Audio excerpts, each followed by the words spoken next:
with Renee. Yes, indeed.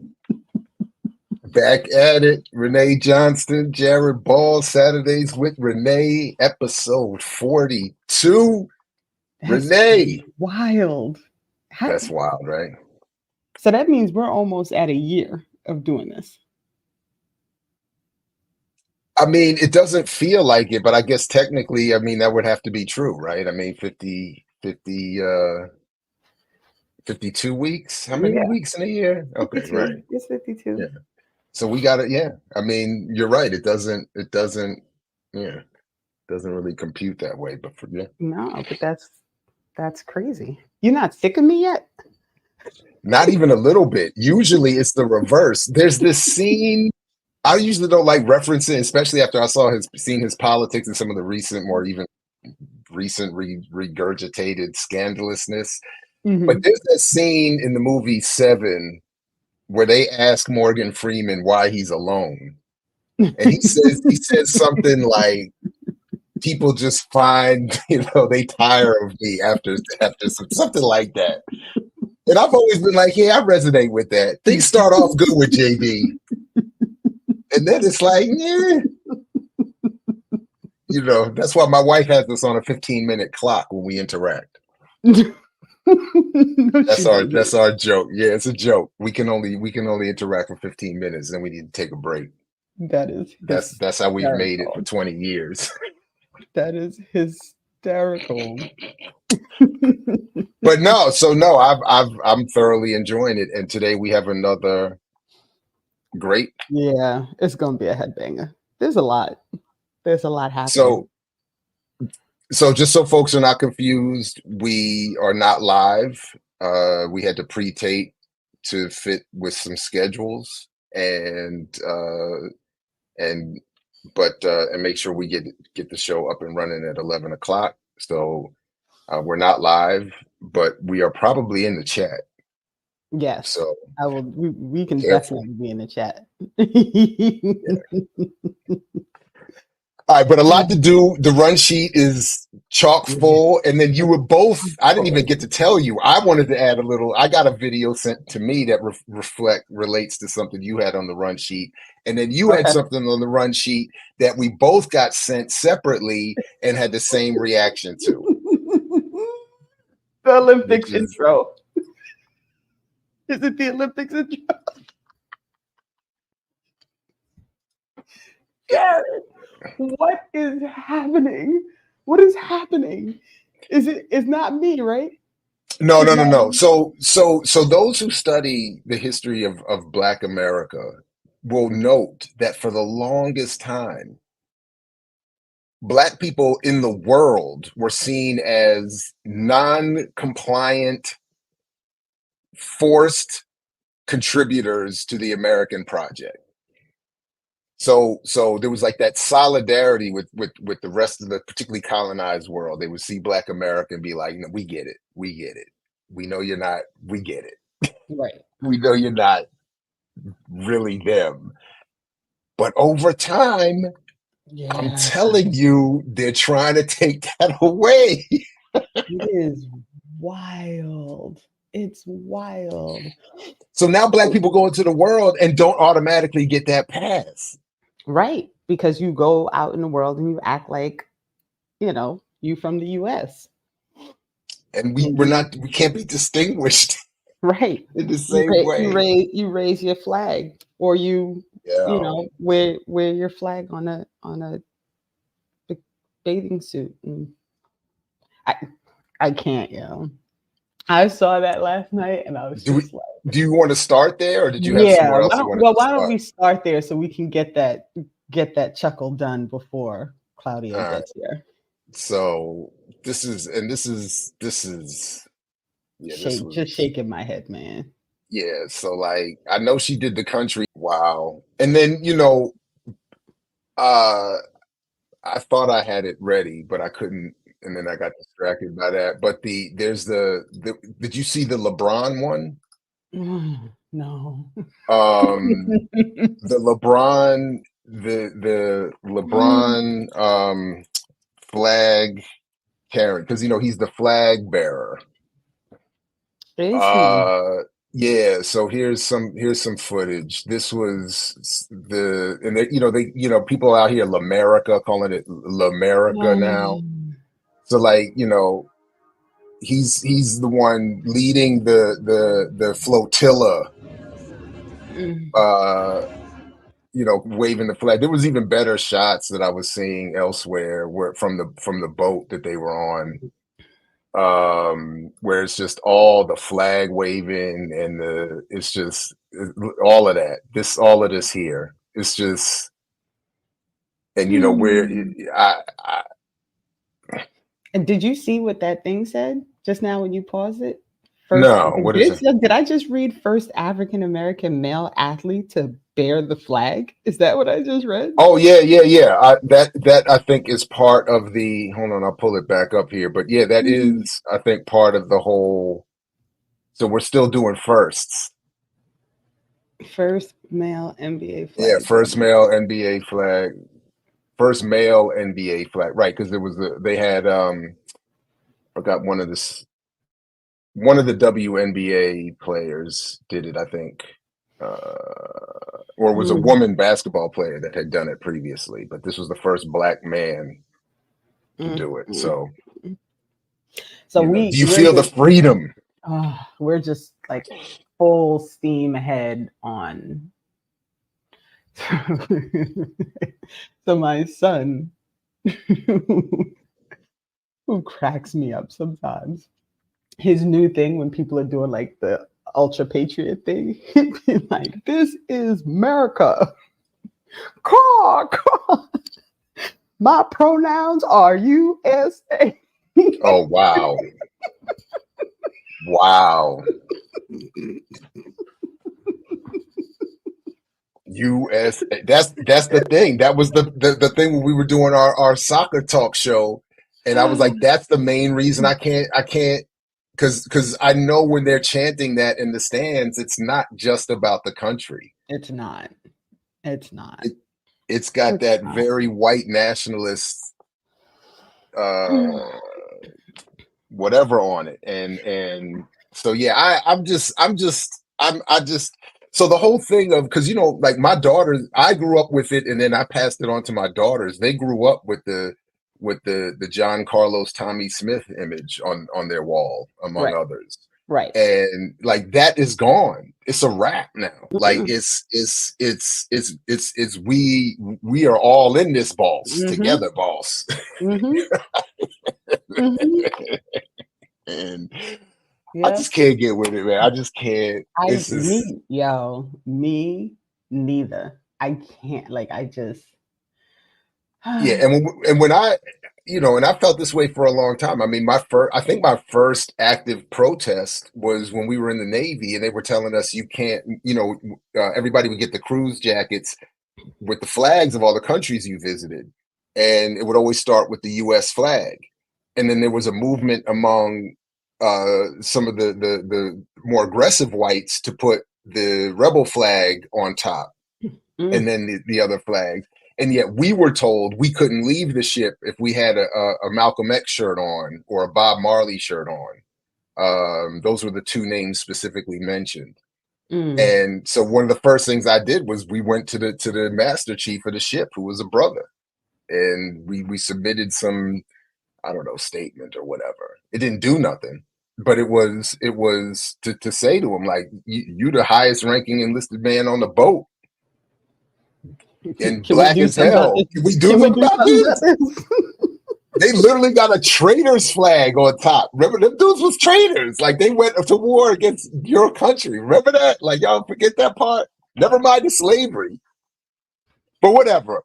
So yeah, I've just always recoiled and then and over time I've really have evolved this idea that the American flag symbolically to me is as hostile as the Nazi symbol, as the Confederate flag, as the I don't even know what else is up there with them too, but them, like, I don't see, and then lastly, just as slavery was legalized under the US flag. Right. So I'm not I'm just good. And that was all disturbing. Yeah, it's all extra, man. I don't know. But I watched that last night and I was just like, she really did the Barbie thing and we're just gone. Because she had me a little bit when they put out a little bit, somewhere I got some of the public relations spin about her country album was like, this was her, you know, getting back at the racists who said they didn't want her involved in country music. Yeah. Remember that? Yeah. So I was like, okay, I'm with that a little bit. I'm not mad at it. But now it feels like that was just sort of the precursor. Right. It was all a setup. And in the end, like somebody was, I don't even remember who I was talking to at work, and they were saying that people were real mad that she did. And I was like, okay, but she's from Texas. So I don't know why we're like, why we're wilding about this. It's not like, it's not like she grew up in like Brooklyn and she's from Texas. There are actually a whole lot of Black country singers. It's not unique. And in fact, there were quite a few who came forward to complain, to say like I'm glad she, you know, decided to do this for her, and that's great. But like, we've been out here for a long time doing the work, and like, I don't recall anybody making a big fuss about making sure that we get on the country radio. Like, I was like, So, well, but to be fair, they also didn't have straight blonde hair. So, yo, she looks like a brown Barbie. And it's literally what just like they talked about in that documentary, that the original Black Barbie just had different skin. They just sort of dipped her. That was it. They dipped her and colored the hair. And she didn't bother coloring the hair this time. You know, I was reminded actually just now that do you remember Playmobil? The toys, Playmobil? You might be too young for that. I'm trying to think. You were younger. You pretend like you're grown, Renee, but you really kind of. They were little. They were like the accompaniment to Legos, as I remember. No, they were a little bit taller, and you could get all the sets and all that. Yeah. I just remember my mother made a fuss about the lack of Black characters and wrote the company at one point. She did that, and that was, and I remember because I remember as a kid, my initial reaction was, I was like, why are you doing, like, what's the big deal? Like, I was like, I don't really care. Like, I didn't get what she was complaining about. Because, you know, as a kid, you know, I mean, it doesn't register yet. You just want play. So I was like, you hold it up the fun time with your letter writing. But I remember as a kid, my mother being like, you can have a Cabbage Patch Kid, but it's going to be a Black one. Did they have Black Cabbage Patch Kids? Did they have a diverse array of? They surely did. They surely did. And did they have the brown ones for the Latinas? That's my segue. I see our guest is showing up. That's my segue. With some sort of stereotypical. I can't stand you. I can't stand you. But just quickly, did you want to, anything we wanted to get to before we introduce and bring up our super special? Let's not delay. Let's bring this up. So I put it on the thumbnail. Calling it our next president, Claudia de la Cruz. Welcome back. Good to see you again. It's so good to see you. I'm so excited to speak with you both today. You can't even imagine. Well, good. Is that like what? There's I don't know. There's a mic thing happening with your. I don't know, Claudia. Something about.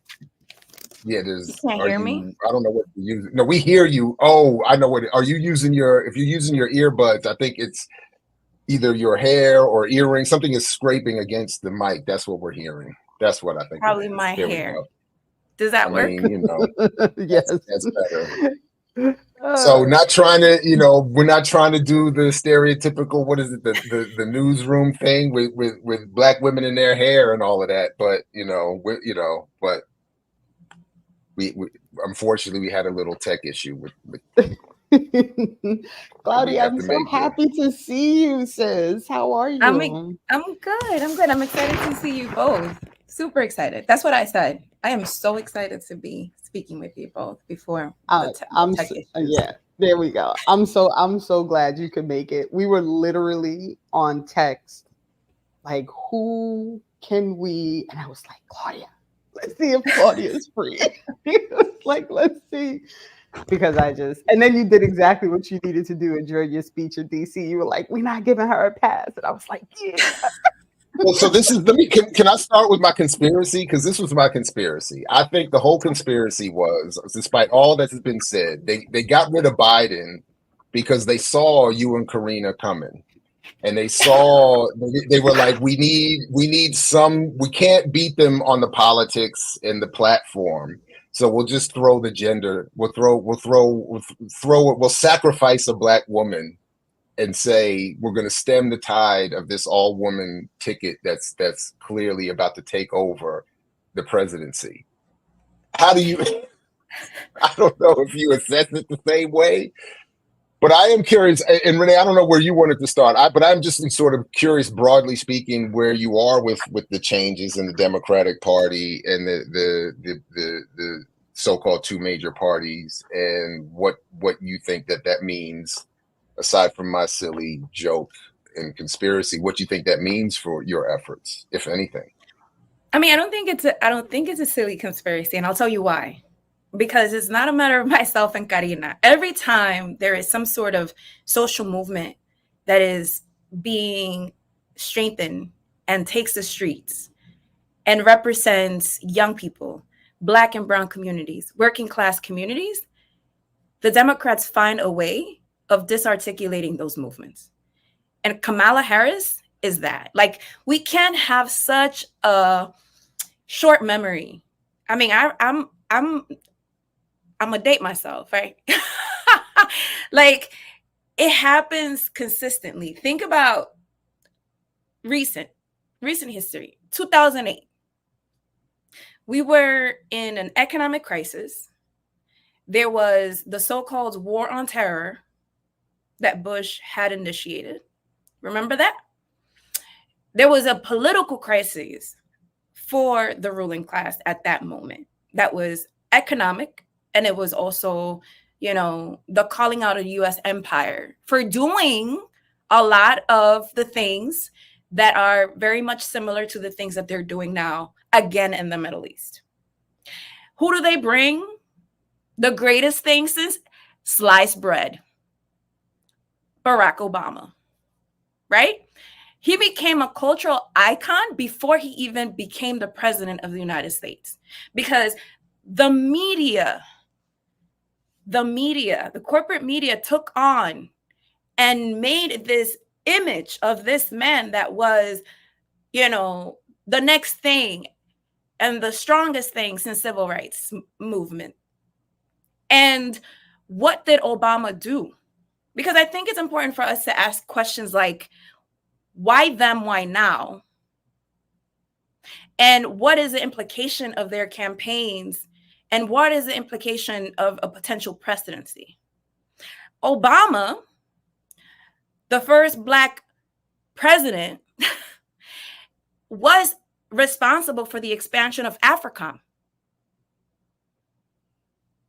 right? The use of drones that actually cost the lives of many civilians. He was responsible for Yemen. He was responsible for Libya. He was responsible, Somalia. Like, you keep going down that. What happened to police reform? And I'm going to say this, reform under Obama. Nothing that was promised was actually passed. Instead, we saw Trayvon Martin. We saw Mike Brown. We saw Eric Garner, and the list goes on and on and on. And all he did was stand on national TV and back the police. That's what he did. And I got to remind folks that, and I know this is key to your own work, beyond what's already been said, but one of the first things he did was he got rid of Tom Daschle so he could assure there would be no support for universal health care. And then even before that, he reneged on his promise to support EFCA, the Employee Free Choice Act, and to help unionizing workers. So he out the gate. I just always like to remind, those two of my favorite additional fraudulent. I mean, and we have to remember, Jared, we have to remember, Renee, that in order for you to be able to become a tenant to the White House, you need to prove yourself aligned with U.S. empire and capitalism. You need to get blood on your hands. Kamala has been there through it all. Kamala has been there through it all, through and through. You know what I'm saying? And she has been an avid supporter of prison labor. She has been an avid supporter, you know what I'm saying, of the death penalty.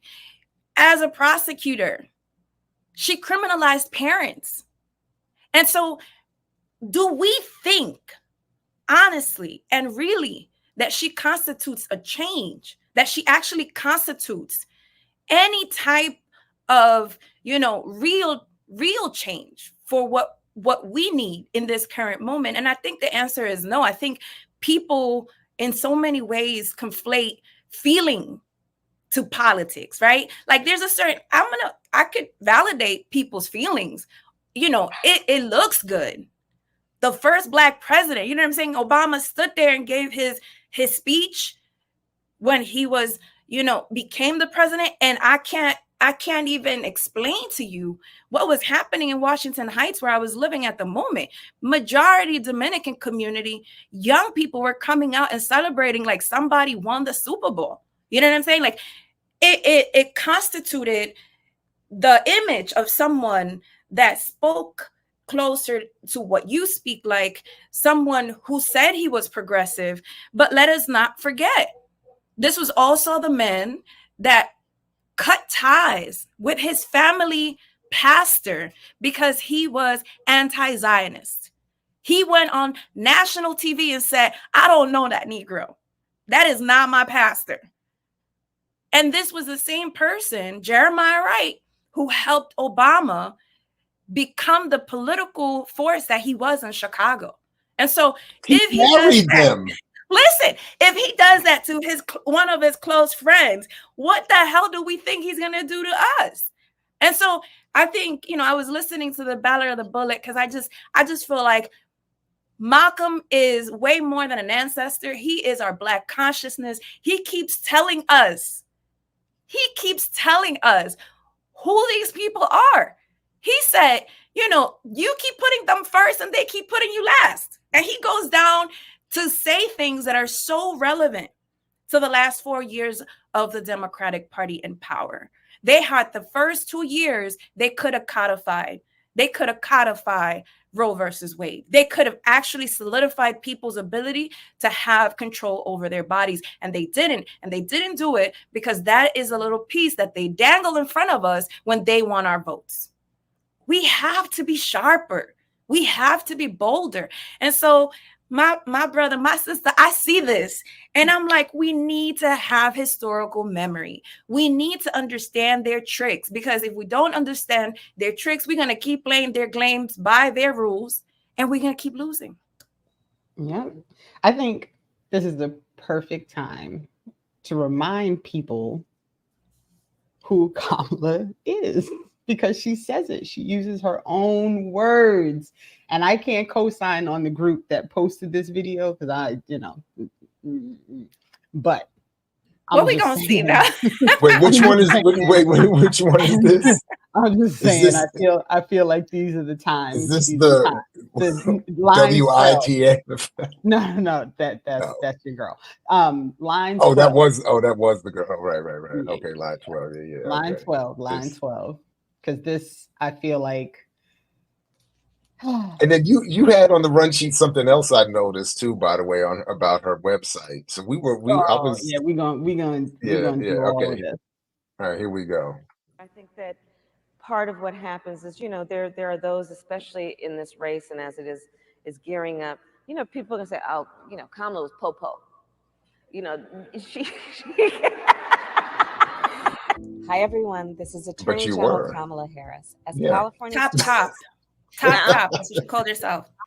The top cop of the biggest state in the country. No offense, Eric Schneiderman. You see? I mean, I didn't say it. You didn't say it, Renee. Jared, did you say it? She said it. She said she is a top cop. I mean, she sold herself as the top cop. So every time people look at me, I'm like, y'all. They don't say she the po-po. And giggling. She is 5-0. She is the po-po. She is 12. You know? People even remember 12. You talk about dating yourself. I'm just saying. Do people even? All right, I'm now. I feel old now, but yeah. Look, but this is what I was saying is exactly what you said, Claudia. Like the memory is so short because I literally have somebody who within a matter of like a couple of days was talking about Sonia Massey and then talking about Kamala Harris. And I'm like, you can't live those things at the same time. You can't acknowledge that people in costumes or guns show up in people's homes and shoot them for doing things that people do in their homes, and then tell me you're going to support the person who is literally a cop. Mm-hmm. Like, which way are we doing this? And how can you, like, that's a contradiction that I, for the life of me, cannot understand how people can't see it. Like how they can't see. It's mind-boggling. Literally the flip that happened the minute they started saying she was going to be the candidate, that people suddenly forgot that they were concerned about democracy. Democracy. But y'all just gonna go along with the candidate that they put in front of you? They didn't give you a choice. we gonna act like that's not like actually kind of like it's the direct opposite of a democratic process. But is it really? And I saw Jared trying to go in, but I want to make a point. Is it really that they forgot, or is it that they are somehow connected to the Democratic Party's machine? Because you also need to remember this, right? Like there is a base that is a liberal progressive base that is still kind of on the fence trying to figure out what to do. I get those folks. A lot of them working class people, a lot of them just like confused because it's a confusing time, right? And then there are those who emerge from the cooptation of the Democratic Party's, the Democratic Party cooptation of movement. What do I mean by that? 2008, there was an anti-war movement. An anti-war movement that rallied around, some sectors of that anti-war movement rallied around Obama because Obama was promising hope and change. In 2020, in the height of the George Floyd rebellions, people rallied around Biden against Trump because he represented change, right? What came out of those moments were nonprofits. The institutionalizing of activism and organizing. Organizations that have a direct connection to the Democratic Party when it comes to funding. And people might say like, no, the Democratic Party doesn't. But where are these, like, who are the owners? Who are the hedge fund donors? Who are these people? Who are the philanthropy, donors in those spaces? George Soros, who's also backing Kamala Harris now. And so we cannot We cannot, in so many ways and forms, think that these people don't have a monopoly in all levels of violence. And the creation of these nonprofits served as counterinsurgency to grassroots organizing. That has been the role. And some of them continue to be there, and some of them continue to articulate the same message. We need to gather around these politicians because the fear of Trump, without having a deep analysis of where does Trump come from. Trump didn't come out of a vacuum. Trump has been allowed to become who he is because of the betrayal of the Democratic Party to the working class, because they have not done anything more than concede to the Republicans time and time again, because they rather move from the center to the right than give an inch to progressive politics. If we think about Hillary Clinton in 2016, she co-opted the women's rights movement, talking about the weaponizing of identity and representation. She weaponized her identity as a woman. And she took on a lot of the talking points of the women's rights movement. She did that also for the LGBTQ community.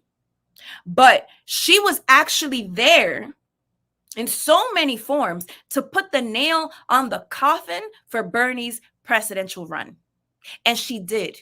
And they would rather give the presidency to Trump than have the Democratic Party move to the left. And we need to be conscious about who is it that we're dealing with. This is who we are dealing with. Obama decimated, disarticulated the anti-war movement that was against the war on terror, that was against, the economic crisis that was happening. Obama extended the bailouts for banks rather than actually lifting people out of a crisis.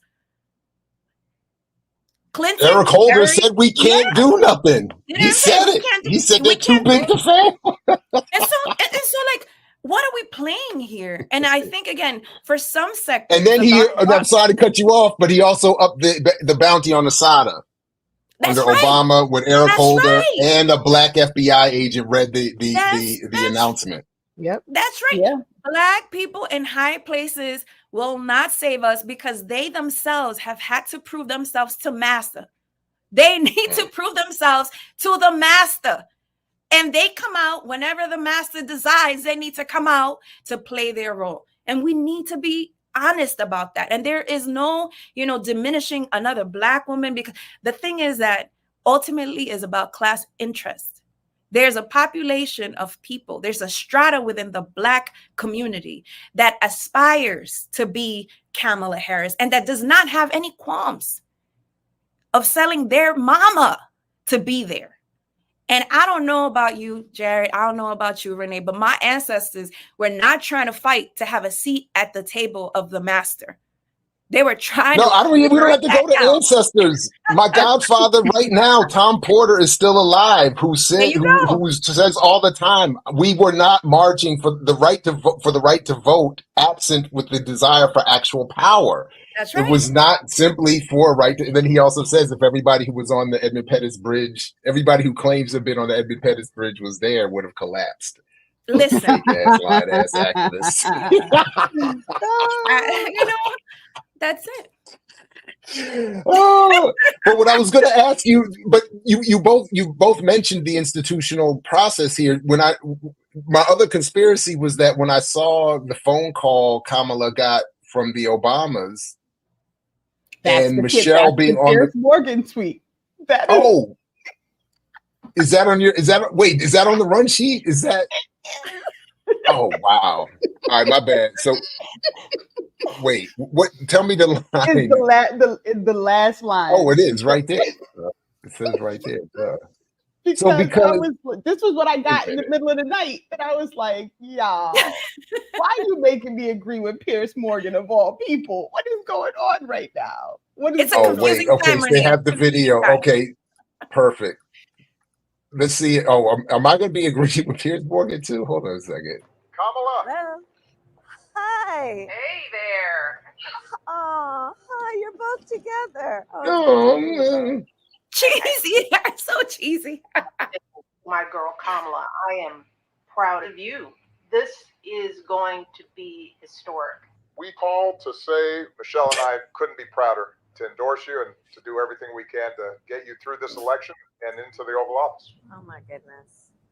Michelle, Brock, this means so much to me. I'm looking forward to doing this with the two of you, Doug and I both, and getting out there, being on the road. But most of all, I just want to tell you the words you have spoken and the friendship that you have given over all these years mean more than I can express. So thank you both. It means so much. And we're going to have some fun with this too, aren't we? We're going to have some fun, y'all. We're going to have some fun. Yeah. Now, read what Piers Morgan wrote so that Claudia could be mad. Then she also agrees. Oh, wait. I'm about to agree with Piers Morgan. It said, oh my God, I'm seeing some cheesy political videos in my I'm seeing some cheesy political videos in my time, but this Obama endorsement of Kamala is full on Gorgonzola. Yeah. I just called it cheesy. So, that is bad. That is bad. But I got to check myself. So, but my conspiracy again was that the way when I first saw it, literally the first thing I thought of was, again, that George Washington University study in 2007 or 8 that showed that Black women were only going to vote for Obama because he had a brown skin, actually full-blooded Black American wife. Who was not light skinned and was not straight haired. That was specific to because he was already on the fence with his mixedness in Hawaii, Indonesia. He's all over. Like, they were already like, no. We need to see who he's rocking with. So Michelle, of course, increasingly becomes involved in the whole, particularly post presidency, the Obama machinery. And she was a big time player before they got married in the first place. People forget about her family and her background, where she was coming from. But my point in all that is that here comes Kamala, who's got another similar issue with being the first Black woman president, with her biraciality, her white husband, the adopted white kids. So it was like, you can't just have Barack endorse her. You got to have Michelle come back and do kind of the same thing. To do the whole sister girl, where we're all in this together. She's the first voice you hear on the phone. It's like, so I just felt it was the whole Democratic machine coming back and saying, we need Michelle, you gotta do this again for Kamala, to remind people that, because all the,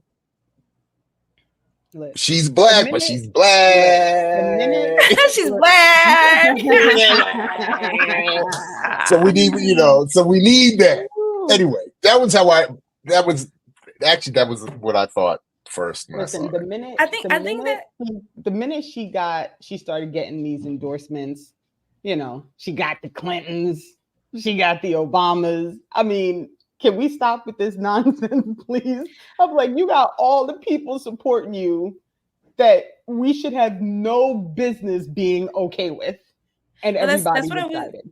That's what I was gonna say. My grandmother, I mean, is a very like popular saying, but it's so filled with wisdom. She used to say, "You're not only who you are, you're also who you surround yourself with." And if you look at the list of endorsers, Pelosi, Biden himself, a war criminal, genocidal lunatic, right? You have Chuck Schumer, a Zionist, someone that has actually gone on the floor and dehumanized and criminalized Palestinians. The Clintons, also war criminals. Obama, also a war criminal.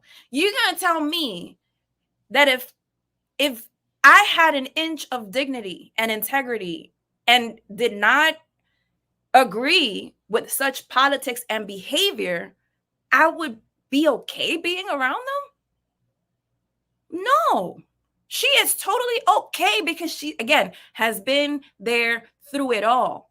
And she might, finesse some of the wording. Like she was one of the people that utilized the word ceasefire, but that did not signify in any way, shape, or form anything to the ongoing support towards the colonial state of Israel to continue to kill Palestinian babies and mamas and grandmamas. Like, that is who she is. Inherently, she is part of the US imperialist capitalist system.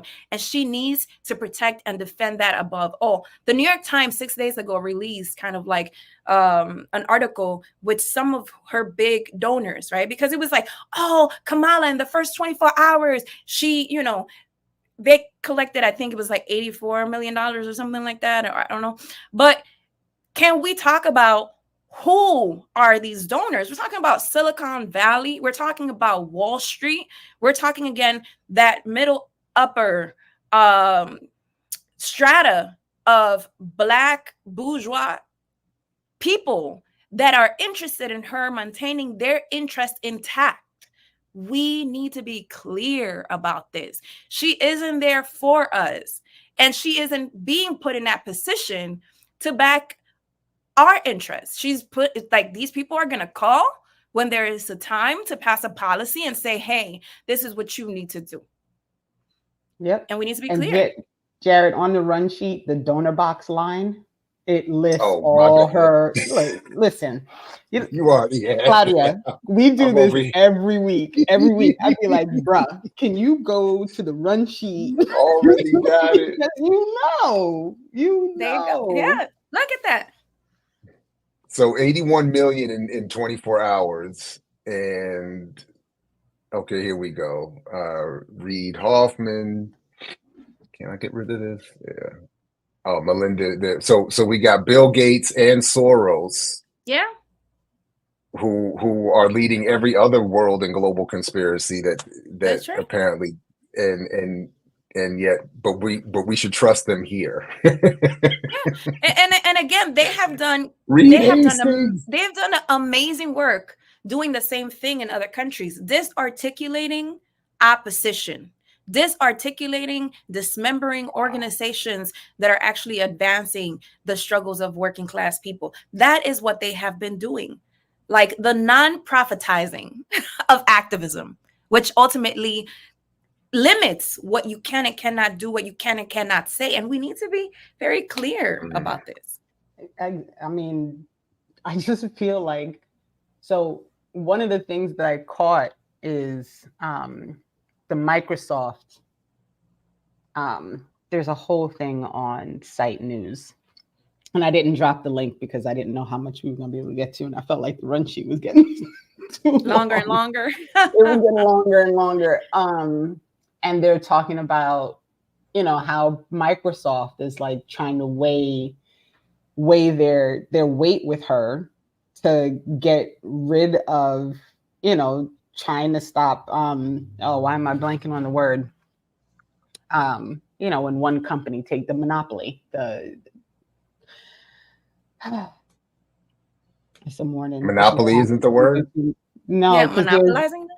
It is, but there's actually like whoever right now is doing the work to try and prevent all of these, to prevent the Microsofts and the Googles and from taking over. Anti-something. Antitrust laws. There we go, the antitrust laws. And Microsoft is trying to see if they can lobby for her first move to get rid of the person who was trying to solidify the antitrust laws.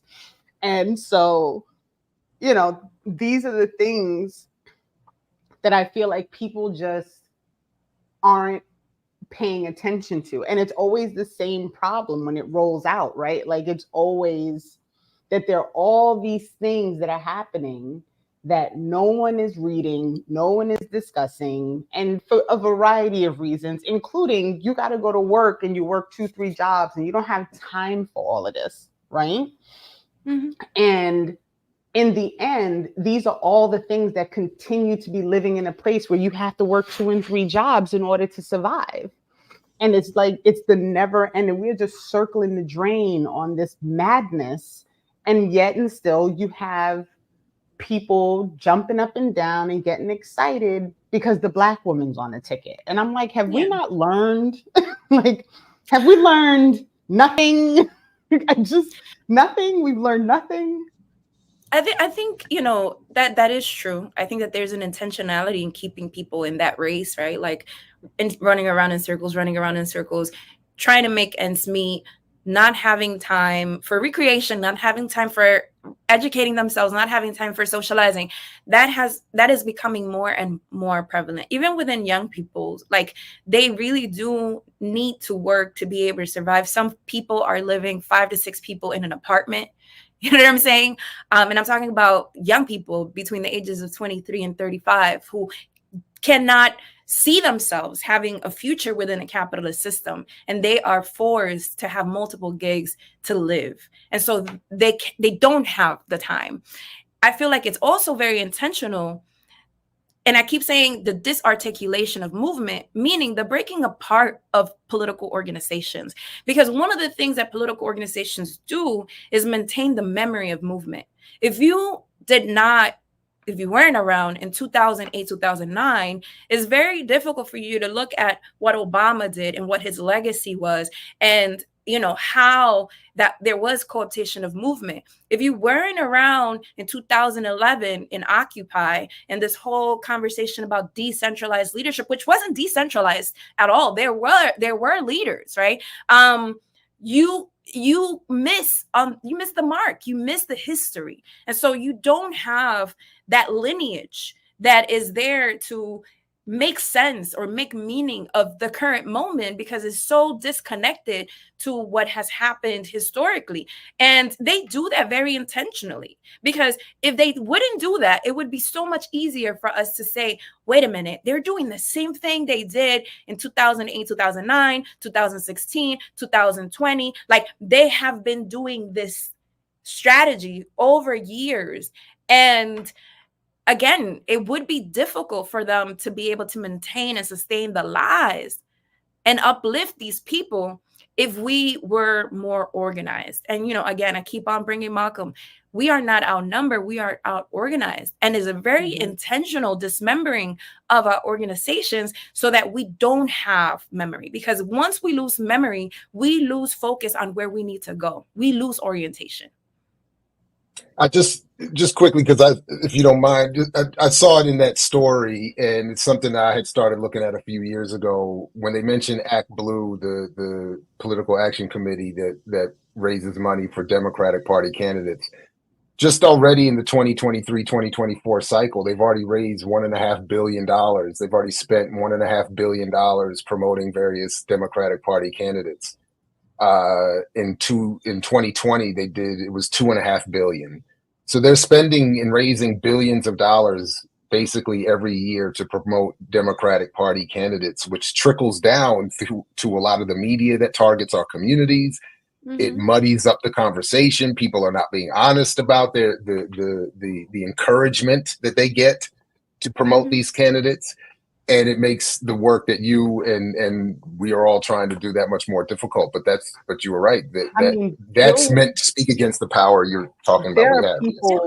There are people living under bridges, and we are spending billions of dollars to make commercials. Like, can we be for real? Like, it's not just make commercials. Let's be fair to them, Renee. It's not just a commercial. It's sustained. Yeah, punditry, journalistic support. That was and drum beating. I mean, it's a battle. Like, when we talk about the battle of ideas, that's what we're talking about. Like, these people are waging war day in and day out against our communities in all the ways, economically, to keep people kind of going in circles and not having the time to organize themselves, ideologically, so that people start to think, believe, and act as if the enemy is the immigrant, as if the enemy is the Black community, as if the enemy is the LGBTQ community. Of all these things, I mean, we are in a constant state of war. That's why when people start talking about, Project 2025, as if it's something that hasn't started to be rolled out for decades, I'm like, have you been paying attention? Are we living in the same world? Trump, again, it didn't come out of a vacuum. And there have been, this idea and this fear mongering about the far right, but the far right and the Democrats have similar interests, and they are is they're not like completely in opposition to each other. It's the question is, how do we exploit people? Do we exploit people in a way that they can't perceive it, or do we exploit people straight out? That's the question that they're actually trying to, debate amongst themselves. That's the debate of the ruling class. But at the end of the day, these are two fragments of the ruling class. They are cousins. They are sisters and brothers. When Trump got shot, Biden came out talking about unity, talking about, there is no space for political violence. I mean, and we know what the history of political violence is in this country. We know it because we know George Jackson, because we know Fred Hampton, because we know Malcolm X, because we know Martin Luther King, because we know Patrice Lumumba, Thomas Sankara, and you go down that line and you know that the United States of America as an institution is white supremacist, is capitalist, and it reeks of political violence. We know this. And so we have this president that is supposed to, has been campaigning all this time saying Trump is the biggest threat to democracy, and gets on national TV to basically say, poor baby. Like, really? Man, I just had to edit like 50 different get you canceled off YouTube comments listening to that. So I just want to pat myself on the back. But I do have to notice, Claudia, that you and Karina are out here trying to take black jobs now that you're up against Kamala. Here you go. You're going to start it all up again. You go with your black job. It's shame, shame, shame. And it has to to be the Black Caribbean girl and the Mexican. Like, it has to be that. Oh my Lord. Y'all are just a mess taking this black woman's job. I would like to note for the record, though, that when someone informed me that, of course they're going after the woman, the BIPOC woman who's running, and I was like, just so you know, there's another BIPOC woman, two of them, in fact, running together. I'm like, they've never been cops. They've never supported the capitalist system. I know, right? They've never been they've never been cogs in the wheel. You can actually vote in your interests and support BIPOC women and not vote Kamala Harris. Like, there is an option. There is an option. You know what? You should just get a T-shirt that says, "Just say thank you." Just thank me. But you know what? The biggest argument to this is like this question. There are terms that we've learned from our enemies that we need to start dismantling. This question of viability. What is actually possible, right? Like, what can we do in the now? Incremental change. All of these different things are things that we've been taught to pacify us, to keep us in check. Do not go beyond what we tell you is possible. And I think there hasn't been a movement, and there haven't been leaders, serious leaders, who have ever subscribed to that if they're really revolutionary, if they're really about transformation and change. In fact, they've pushed the envelope farther and further and further, because if we push the envelope far enough, the next generation won't have to deal with the level of crap that we have dealt with. And we have to be bold and courageous, not only for ourselves, we have to do it for the many generations to come.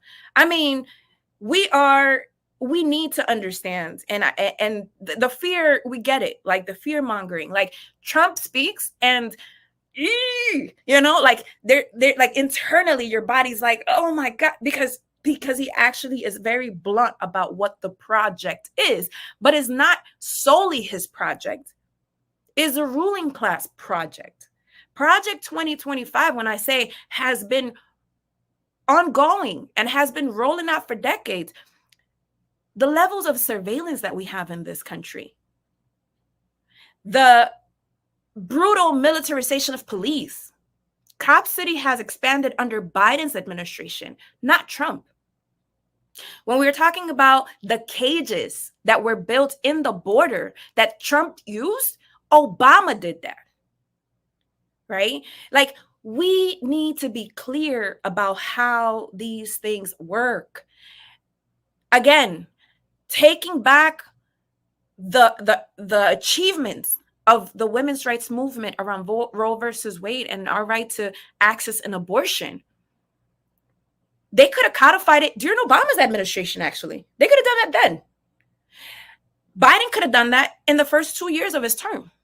And they didn't do it. They allowed for the Republicans to actually take it from us. And so we can't be here talking, ahistorically without any type of actual grounding, because we've done the research and because we know. We can't continue to replicate or regurgitate the narrative that they're giving us. Some people sound like they're part of the State Department. Like they actually took the book and are reading from it, because they are not doing their own research. Some people say, well, it's complicated. Kamala needed to be tough on crime. But what is considered crime? Criminalizing the homeless? Criminalizing parents who are, dealing with many different types of conditions and factors that are not being resolved, that are not being even put there to be explored? Is that what we're talking about? Again, we need to start dismantling these narratives and these impositions from the ruling class of who we consider our enemies and friends to be, and how do we perceive ourselves in our communities. No, it's not progress to have someone like Obama in the presidency. It's not progress. Why? Because we get the sense that we can achieve that, but what does it take to achieve that? How much do you have to sell out? How many people need to die and whose bloods you're going to have in your hands so that the ruling class can accept you?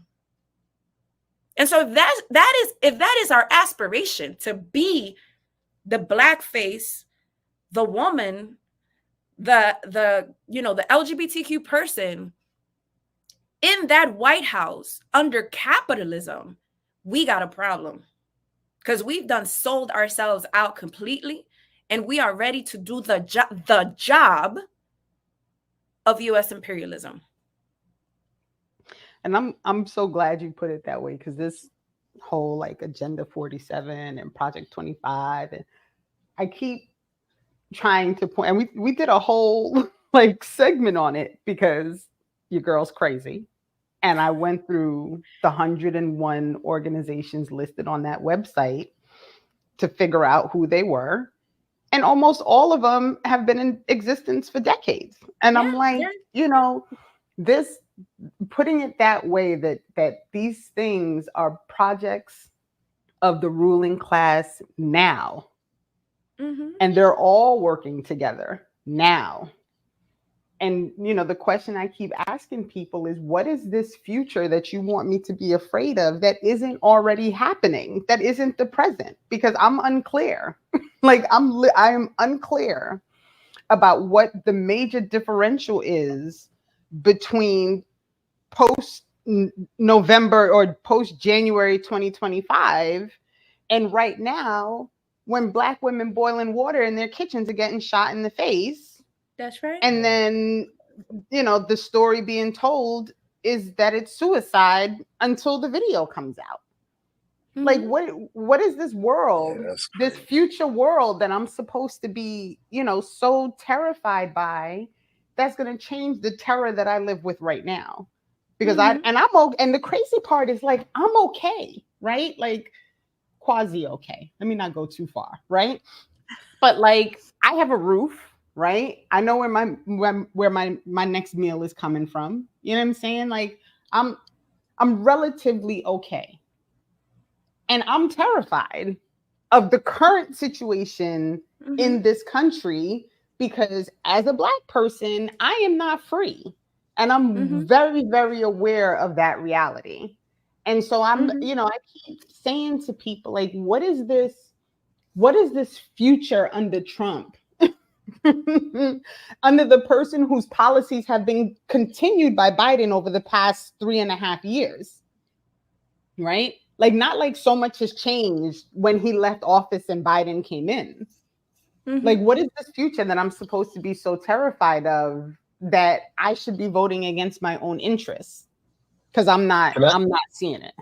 Can I ask you? There's one I want to show you something because I'm totally disturbed and triggered by my former homeboy. But the other one is has anybody done an actual beyond what Renee you've done here?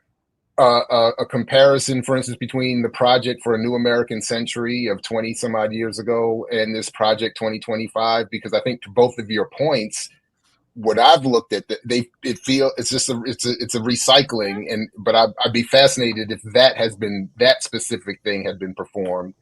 But to your point, Renee, I mean, I keep bringing this back because I wasn't even involved. I just saw it again. But my homeboy, I mean, this is what he's saying when people are raising questions about why they should be encouraged to support Kamala Harris and her war criminal associations with Netanyahu.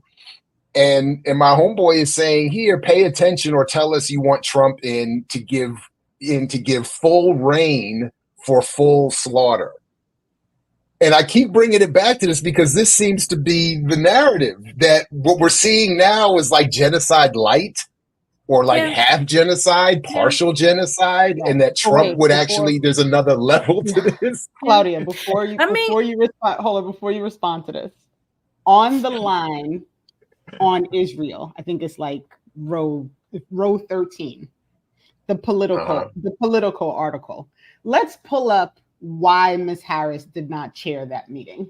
Please. Let's please pull it up. Let's please tell the people why she didn't chair that meeting.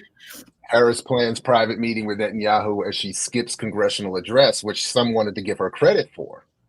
Yeah. Read the why. Read the why. The vice president was scheduled to attend an event for Zeta Phi Beta sorority in Indianapolis before the Israeli prime minister's address date was set. So she went to that? She went to that. That's why she didn't attend. She and you also she went to the Zeta Phi Beta. Yeah. I mean, but you know, like I think these two things are very important. And I'll tell you and I'll tell you why. The first thing is that I think people have gotten used to, and this is so unfortunate, but it is what happens. And you are definitely, Jared, like someone who studies and teaches media. You use a word many times and people get used to it. People start normalizing it, right? So we've utilized genocide and war criminals so much that it doesn't register anymore as what it truly is, right? And that's why very intentionally, when I spoke at the DC demo on Wednesday, I said terrorist. That is what Netanyahu is, a terrorist. And not only is he a terrorist, the United States government, in a bipartisan way, sponsors terrorism.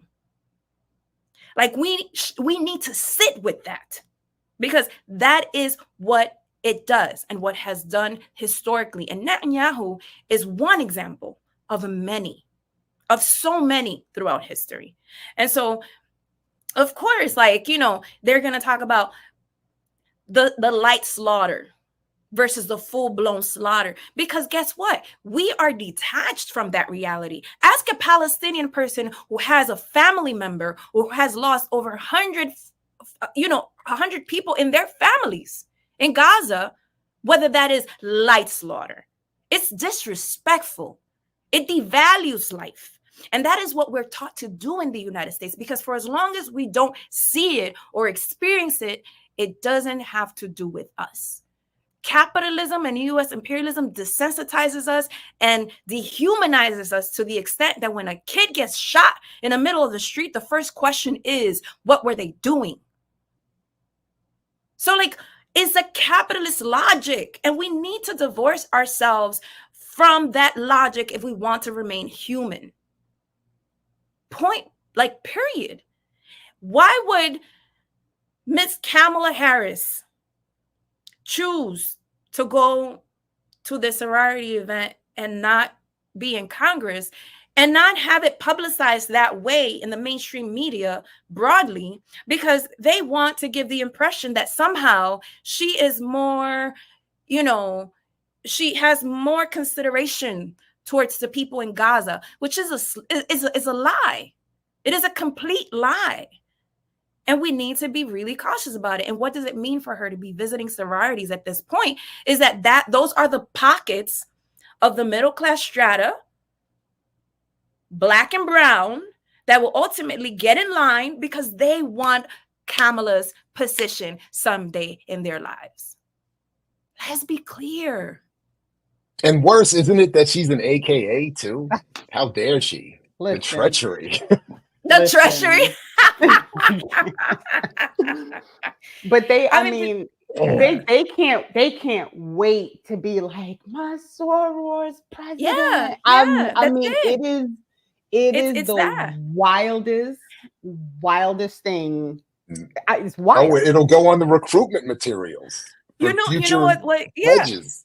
You know what's also very, like, I saw the campaign video, right? Now, I'm not a fan of Beyonce.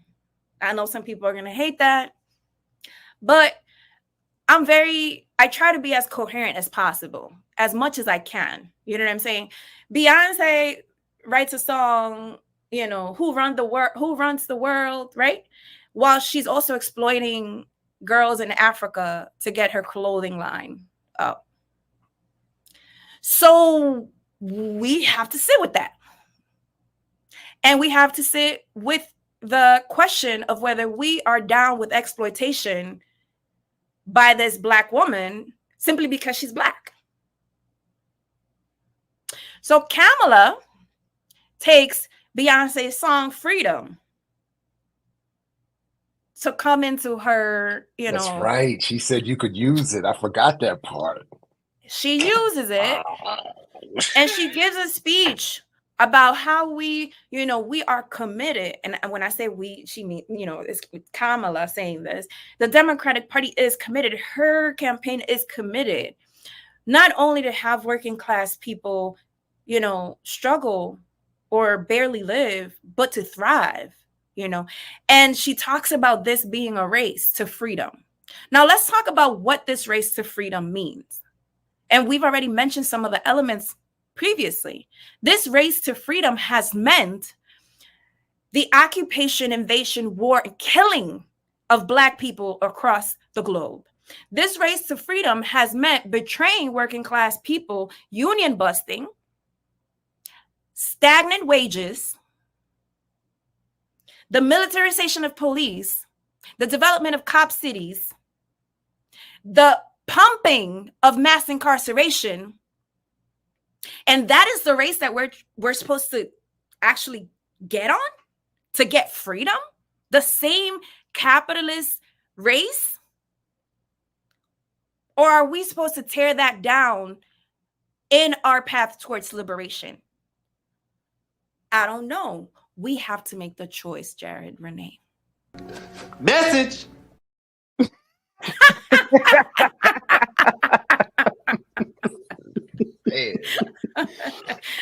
Listen. I just know that if all the people who said, a non-duopoly candidate can't win, I don't like my choices, I'm just going to hold my nose, blah, blah, blah, blah, blah, blah, blah, blah. If they all just voted for Claudia, you'd win. That's the crazy part, right? If you really think about it, if all the people who held their nose and voted for somebody that they didn't like, on top of all the people who don't vote because they don't like their choices, on top of the people who already support you because, I'm just saying, right? Like, you'd be it. That'd be the end of the conveation. And again, could you talk about that in terms of also where you are ballot access wise? Because this video is going to be the tipping point that pushes everybody. We are going to be in over 20 states. We do have the 270 plus electoral votes that we need. Like, it is a possibility. To Renee's point, it can be. And I think it is important for us to recognize just how much of a stronghold this fear mongering has in our communities. One, and two, how much our own people have been deactivated from participating in electoral politics because of the betrayal of the two-party system. And so there's a lot of work to be done. I feel like we don't understand the power that we have as working class people. And we don't understand necessarily what does it mean for us to push the envelope as strongly and boldly and courageously as we can possibly do to be able to expand whatever little pieces of democracy there are in this country. It is very, very, very important for us to engage in delegitimizing, taking away all sorts of legitimacy from the instruments of the ruling class if we want to be able to advance. And again, I don't think these things happen in an isolated way. You know, the fear mongering is coming from the Democrats, very hardcore, but it's also coming from organizations that have a hold on members, that are there and have been there to funnel those votes into the Democratic Party. And those are roadblocks to our people's ability to understand the strength that they have. They would rather have their people continue to negotiate their exploitation over and over and over again than to understand the power that they have to build liberation in this country. And so whether it is possible, it's only possible if we make it possible. It's only possible if we understand our power. It's only possible if we feel and see the urgency, right? And what we're saying as a campaign is not merely like, come vote for us. Yes, we need to do that because, again, we need to take away all legitimacy from all of the institutions, from all of the instruments of the ruling class, including the electoral politics. But we are also talking about building organizational power, building political organization of working class people. You cannot simply limit politics to electoral politics. You can't just creep up your head every 4 years and say, okay, I'm going to put my fate and the lives of my people in the hands of these career politicians. That is not politics. That is what we've been taught. And if we dig a little and we understand just a little bit, we know that that strategy does not work. That it does not work. And even when people say, well, we got to hold power accountable to who and for what? Because at the end of the day, if you look at that donor list, they're not responding to you. You are not their constituency. Their constituency is Wall Street, is Silicon Valley, is, corporations, is APAC. That is their constituency. There was a Princeton report that said that the actual concern of career politicians is not public opinion. Is not public opinion. Is no, that 24. I'm sorry, my bad.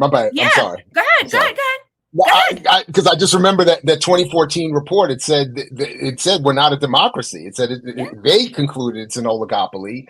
They said over a 20-year period, 25-year period, they tracked, and it was if the ruling elite did not want it, it didn't matter if overwhelmingly even 2/3 of the country wanted something. It don't happen because the people who are elected represent that ruling elite. I'm sorry, but yeah. No, don't be sorry, because that's exactly it. And that's my point, that people are under this illusion that we live in a democracy. So they're constantly told we need to protect our democracy. We are not protecting democracy. We are protecting the ruling class. So when we talk about acting against our interests, that's what we mean.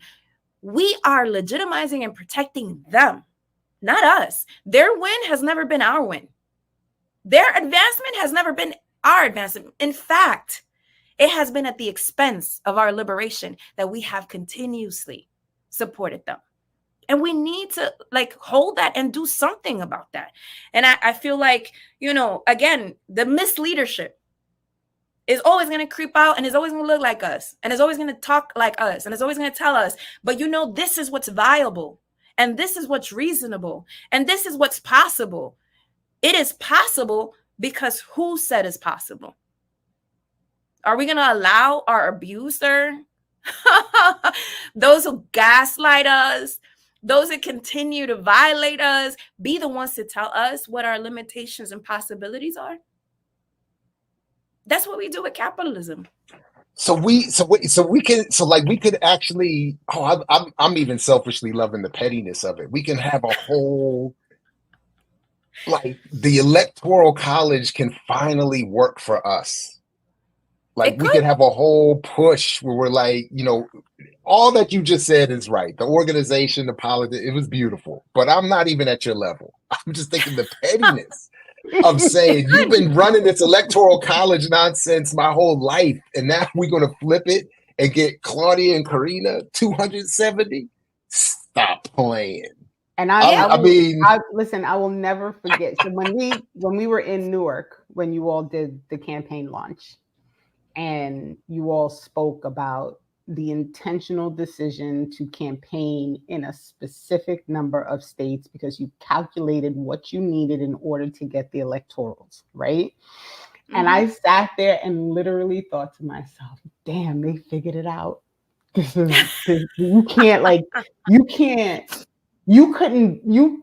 could not in most spaces have people understand how to use the system against itself, because that's always the problem, right? Mm-hmm. Like we literally, Jared, I know you don't go in the Discord, but in the Discord yesterday, for the past like couple of days, there's been a whole conversation about Kamala Harris and all these things. And, you know, I always circle back to my same conundrum, which is the system is set up to make you not want to participate, because it needs you to not participate in order for the system to survive the way it lives right now.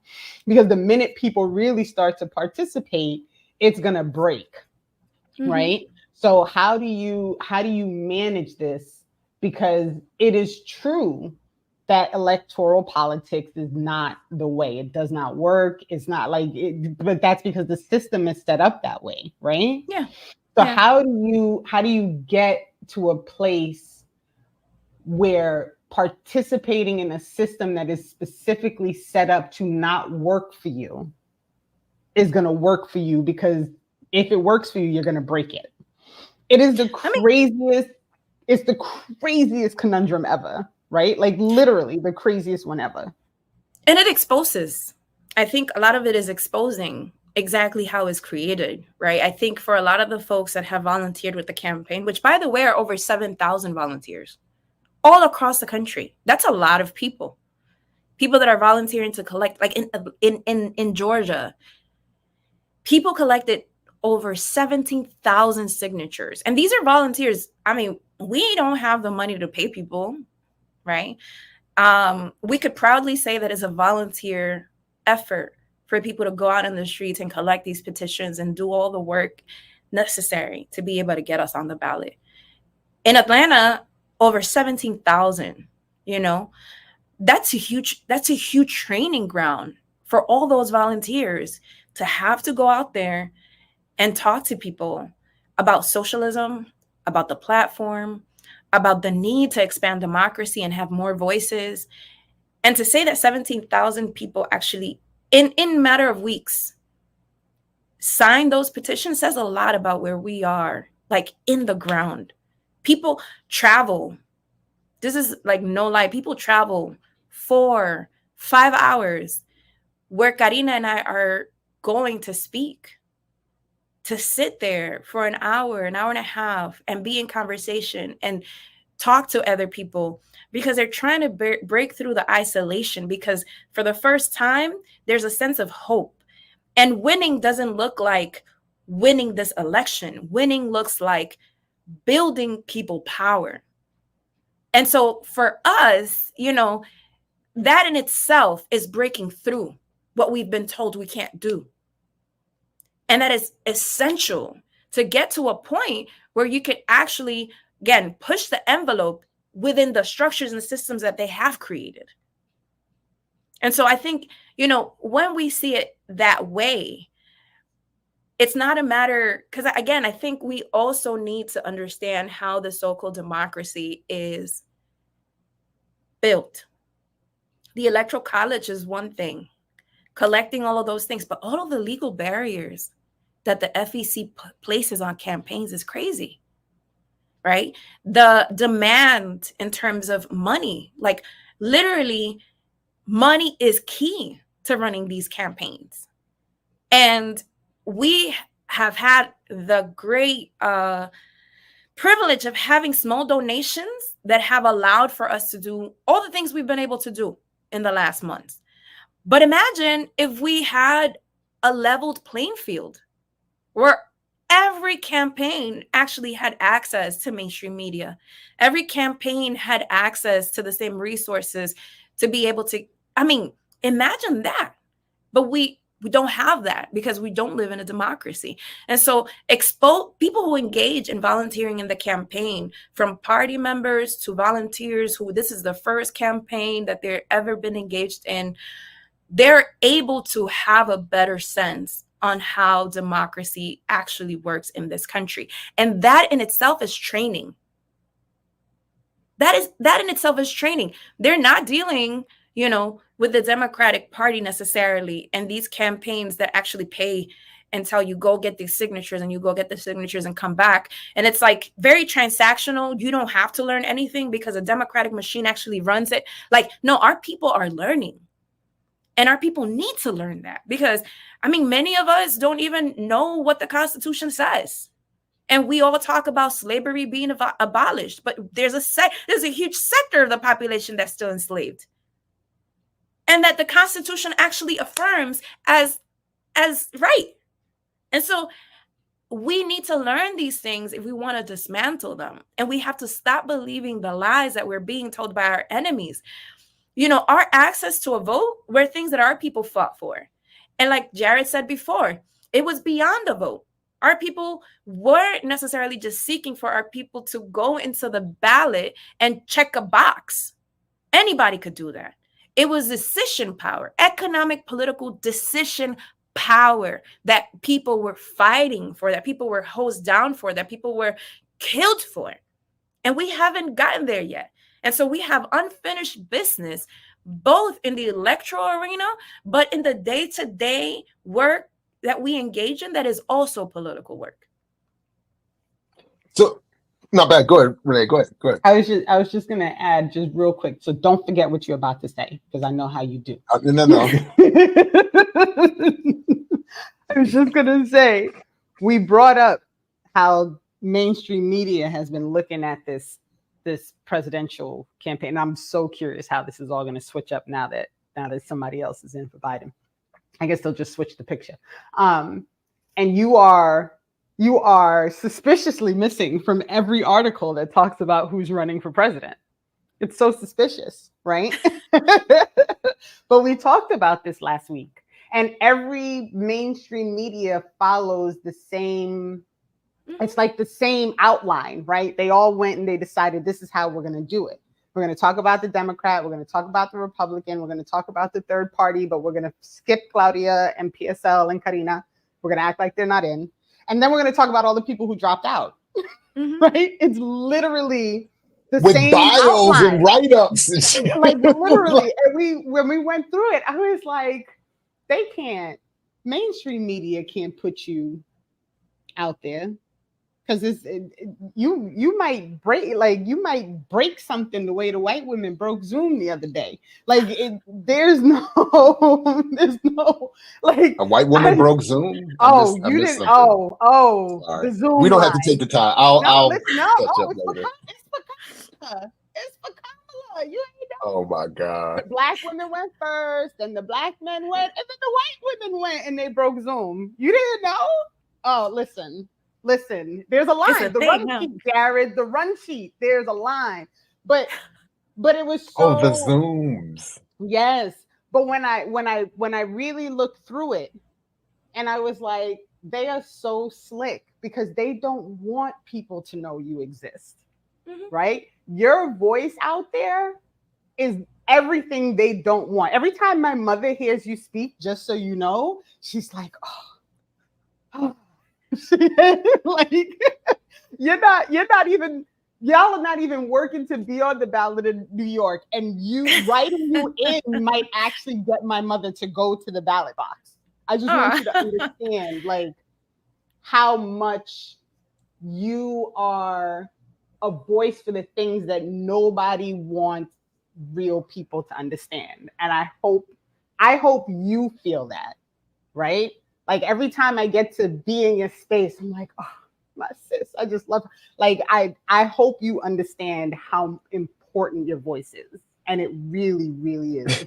Wait a minute. I appreciate that. Thank you, Renee. It's the whitest woman thing ever. Time to organize a white women conference call like the black women and men have to support Vice President Kamala Harris, who's in. That's like the whitest. I didn't know that white women broke 160,000 white women showed up to support Kamala. That's wow. Just I'm saying. sorry I missed that. Yeah.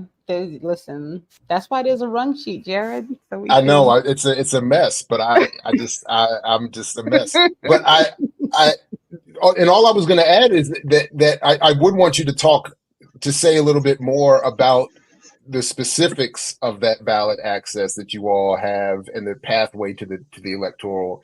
So is there somewhere people can go on the website for your campaign to see what states to target?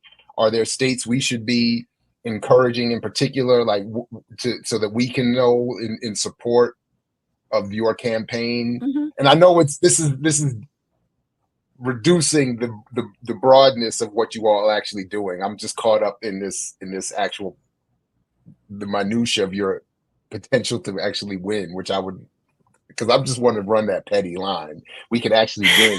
So like what would that's what I'm at, like, is there a specific strategy attached to those to the states where you can get these votes, the electoral votes?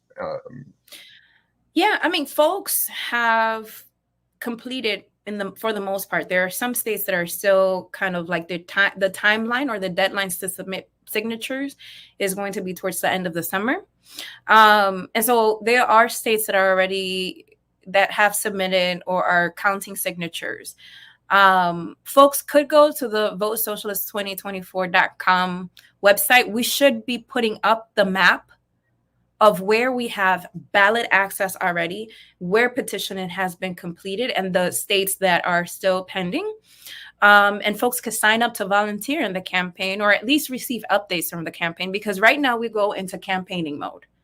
Now we go into knocking on doors, canvassing, talking to people, and in the debates that really matter, asking people about what concerns them and how do they feel about not simply like, yes, going to the ballot box and voting in their interest and having these conversations to deconstruct all the lies that we've been told about the voting system, but also attempting to engage people in connecting with organization. And so there are folks that are part of the party and there are folks that are volunteer.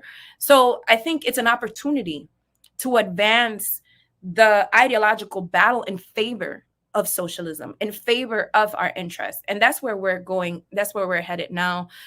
In August, next week, I'll be in California. Karina is out now in the Southwest doing a tour. We're going to continue to be out in the different states, speaking to people, meeting with organizations, meeting with folks that are, in struggle. And the idea is that to be able to make the campaign more visible, but also make meaning for people in our neighborhoods and make people feel the urgency to become activated and not lose hope, because it becomes hopeless, for a lot of folks that are outside of organization to see what is happening right now and to see that there is really no clear opposition between the Democrats and the Republicans, but that they're actually operating in the same orbit. We need something else. And folks sometimes feel like they just don't know what something else looks like. And so that's the need for us to be out there and let people know there are actual options that go beyond this year. And I think whenever we go, wherever we go, like I said, we're talking about hundreds of people that are not party members, ordinary people engaged in struggle, people that are coming out of their jobs. You know, the other day I was in Tampa, Florida, and there were folks that came out of their, they were mechanics. They were all like, like workers. They came from work. And one of them came up to me and said, like, can I take a picture? And I said, yes. And I went, like, I hug people. Like, I'm a hugger. Whatever. I went to hug him and he said, don't hug me, I'm dirty. And I said, listen, my dad smell of oil. Like, my dad did that too. Like, I'm fine with it. But these are like real working class people that are looking for something that makes sense to them, because a two-party system doesn't. And we need to find those people and move those people. Now, what I did see on the run sheet is that, and on your website, which is linked in the show description, is that you all have an express plan. And Renee, I think we saw the same thing. Correct me if I'm wrong. Sister Girl is like, what, you go to the website and you could give money. And you can buy some shirts. You can buy some shirts. The store is up. But the store's there. Donate. No platform though. But what you supporting? It's like there's not one. It's take action, which is to sign up to support the campaign. Yeah. But there's no platform. There's no, and I get it. She just stepped in, but you got billions of dollars and teams of people. You can't put together a website that 10 bullet point that this is what. If that website is up, everything else can be up. If you set up a store, you can stand up at least a list. Even if you're not gonna have details, at least a list of the things you're running on. They just link you to Act Blue. Yeah, and I, it's sad because I think we should, as people, have a higher bar. We need to raise the bar. We can't just be called on by the Democratic Party, who has betrayed us, who has violated us, and be told you have to support this woman because she is a person of color and she's a woman. And that's all you need to know.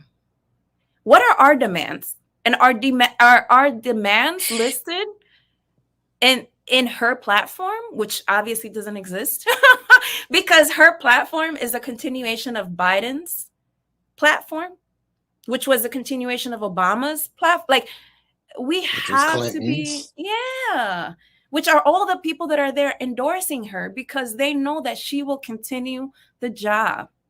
And so we cannot be naive. We cannot be gullible. We cannot allow ourselves to be bamboozled. Like, that is what they're trying to do and will continue to do. But we can't just easily give that up. Why? Why indeed? That's the update. Instead of don't read, beloved. It should be why, beloved. That's what we need next. Why, beloved? What are we doing, beloved? It's just man. Yeah. And Kamal the other day, I ended up sending him a text because I was like, what a great way to put it. He wrote on Twitter and he was like, if we got 30,000 people on Zoom to like fix something, how much better would the world be? Like, it's I don't even know, man. I really, as I watched how quickly people got excited, how quickly people were like, yes, right now we have somebody who can take on Trump, which I gotta say, I am not convinced that this is even a good plan, just in general. I'm not convinced that putting Kamala up there is the plan that's going to fix the problem that was created when you put Biden up against Trump. right? Like, I just, for the life of me, cannot comprehend how we got to a place where people are super excited about somebody who couldn't even get the delegates in their own state when they ran for president initially, right? Because it's not. It's not no about, plan. Yeah, sorry, go ahead. the plan isn't for her to defeat Trump. Like, again, all these people present themselves in a moment of heightened mobilization. Their task is to diffuse those mobilizations. Their task is to give an impression of change so that people will stop fighting. And once people stop fighting, whatever comes, because whether it is Kamala or Trump, the ruling class is good. Like, we need to know this. And it's like, I think the left, I think revolutionary socialists need to be a better job of articulating that. Whether it is Trump, whether it is Kamala, the ruling class rules. We don't win. And so if we know this, then there's less fear. If we know this, there should be more confidence built amongst our ranks to be able to fight, regardless of who is the tenant in the White House. This narrative that we're going to have less opportunity to fight for ourselves if Trump is there. Listen, he was talking about Antifa in 2020. Organizations were still out fighting. Like, he was attacking immigrants. Organizations were still out defending immigrant rights. Like, we need to fight regardless, because it is the ruling class attacking the working class, Black and brown communities, and that is not going to stop. And so if we give in to those narratives, we've already lost. We cannot do the minimum. The minimum is not enough anymore. I mean, yeah. What else can I say? Now listen, that's called my boy. You know nothing about that.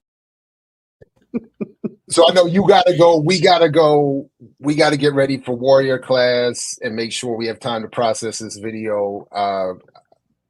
Renee, you get the last word, but I just want to thank you both, and thank you, Claudia. Thanks to Karina. Thanks to the whole PSL effort and all the supporters. And like Fred Hampton used to say, I know you're willing to fight for it. So definitely peace and thank you. Thank you, Claudia. It's always you always answer the call, and I so appreciate it. Like, this was so last minute. We were like, let's get her on, and she was like, let's do it. And so I so appreciate it. I so appreciate it. And thank you for everything you shared today, and safe travels, and good luck in your upcoming speaks with people. And I got to start paying attention to when you're going to be around so I can make sure I catch up with you. It's my deepest pleasure. I love talking, y'all. Like, you're my siblings, my comrades. And so thank you for having me. And you can call on me anytime or text anytime. I'm out here. Anyhow, peace to you all too, because you are also willing to fight for it. Much love. On. Thank you very much. Good luck with everything. We'll talk to you soon. Take care. Take care. Bye. Peace. All right. Big shout out to Claudia. Whew. The link is in the show description. Dropping the bars, man. Got enough time to hydrate and stretch. But yeah, go ahead. No, we're good. You right. Okay. You got the rap. Yeah. You got the rap. Yeah. I'll see you in the chat in like 20 minutes. See everybody in the chat. Peace, everybody. Thanks again. And put this in your social. Support our Patreon. Like, share, subscribe, all that stuff. Warrior class Sundays.